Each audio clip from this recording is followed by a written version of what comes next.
नमस्कार, श्री स्वामी समर्थ. स्वागत करते एका नवीन व्हिडिओसोबत. आपल्या चॅनलला प्लीज लाईक, शेअर, सबस्क्राईब करा. धन्यवाद. कथा सोमवारची खुलबर दुधाची कहाणी. ऐका परमेश्वरा तुमची कहाणी. आटपाट नगर होतं. तिथे एक राजा होता. तो मोठा शिवभक्त होता. एकदा त्याच्या मनात आलं आपल्या महादेवाचा गाभारा दुधाने भरावा. परंतु हे घडल कसं अशी त्याला चिंता पडली. मग प्रधानाने युक्ती घेतली. राजाने दौंडी पेटवली. सर्व माणसांनी आपल्या घरचं सगळं दूध घेऊन दर सोमवारी महादेवाच्या देवळी पूजेला यावं. सर्वांना धाक पडला. घरोघरची माणसं घाबरून गेली. कोणाला सुचेनासं झालं. त्याप्रमाणे घरात कोणी दूध ठेवलं नाही. वासरांना पाजलं नाही. मुलांना दिलं नाही. सगळं दूध देवळात नेलं.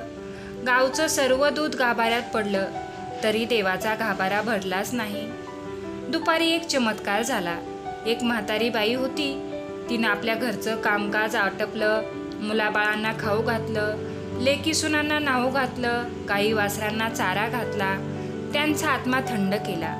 आपल्या जीवाचं सार्थक व्हावं म्हणून थोडं गंधफूल घेतलं. 4 तांदळाचे दाणे घेतले. 2 बेलाची पानं घेतली आणि खुलभर दूध घेतलं. बाई देवळात आली. मनोभावे पूजा केली. थोडं दूध नैवेद्याला ठेवलं.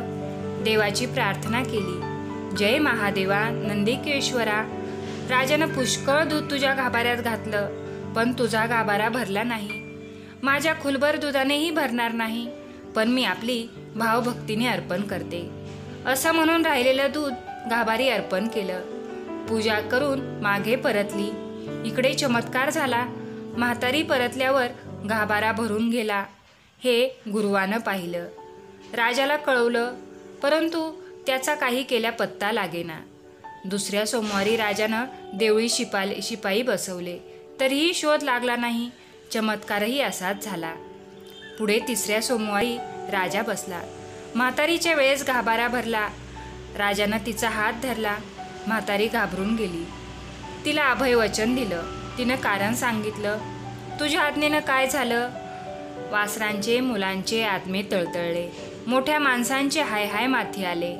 हे देवाला आवडत नाही म्हणून गाभारा भरत नव्हता. याला एक युक्ती काय करावी. मुला वासरांना दूध पाजावं. घरोघर सगळ्यांनी आनंद करावा म्हणजे देवाचा गाभारा भरेल.